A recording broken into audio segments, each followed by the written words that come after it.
Look at this yo-yo. That's the way to do it. Working your ass off and earning money for chicks. There's no money for nothing or chicks for free with Samuel J. Hall, people. This motherfucker, he should, you know what, Sam, Dad said, you should actually write a book on how to be a proper carer. That would actually, honestly, because no other carer that I've had here would, look at that, people. That's blood on the floor from my ass. Okay? Like, because of the bowel operation and all that, this toilet has been fucking horrendous. It's been disgraceful.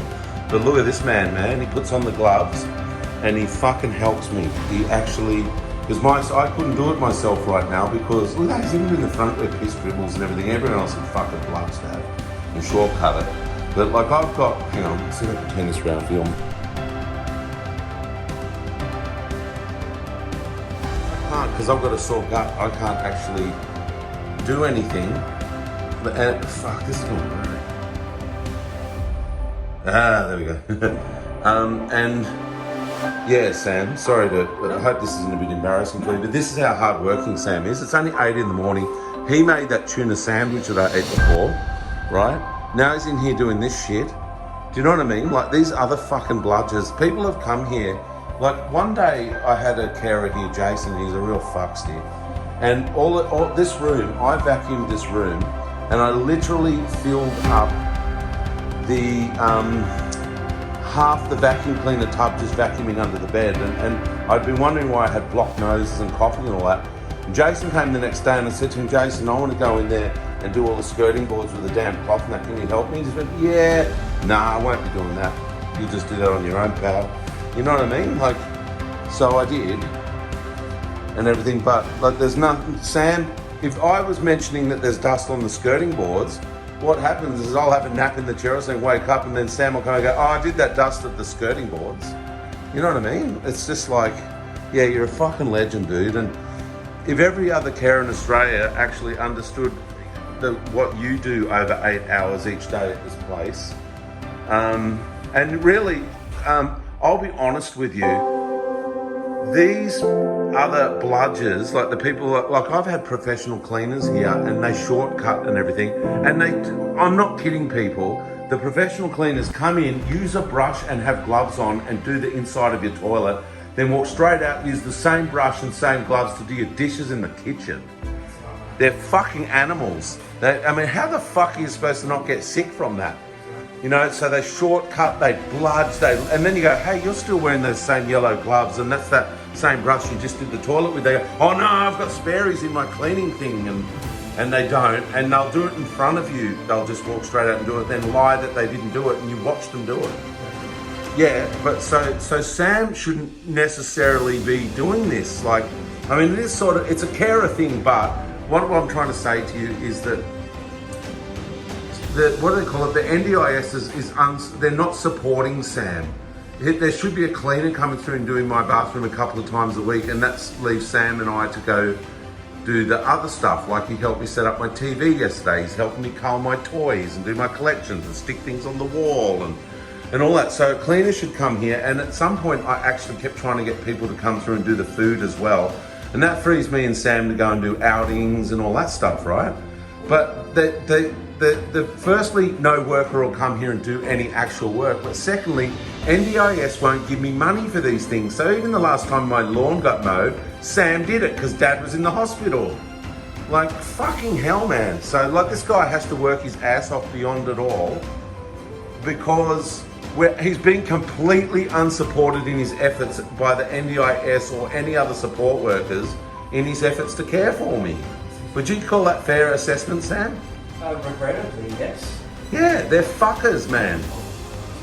Yeah, so Sam's working probably twice as hard as he possibly should have to, but then again, because Sam has a work ethic, he can't walk away not having done it. So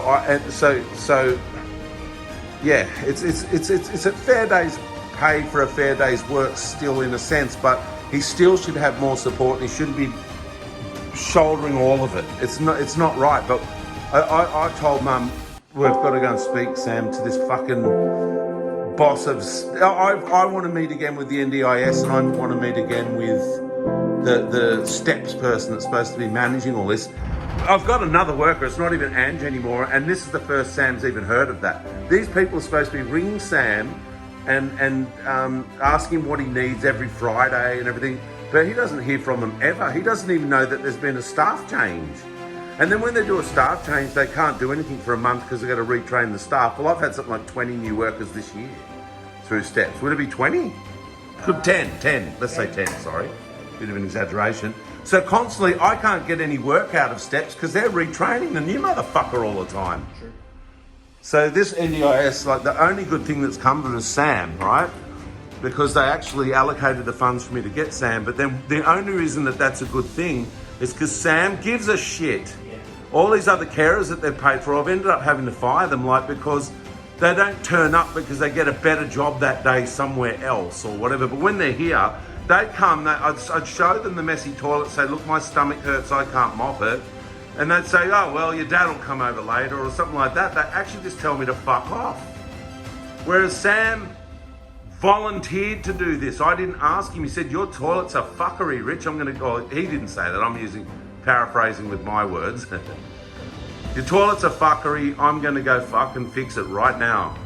So there you go, people. If you don't have a carer like Sam, you're being ripped off. But then, if you've got a carer like Sam and he's not being supported, he's being abused by these fuckers as well. Like, I don't feel I'm abusing him because I give him an out and I don't hold it against him, but he still does it anyway because Sam wouldn't be able to sleep tonight if he knew I was lying in filth.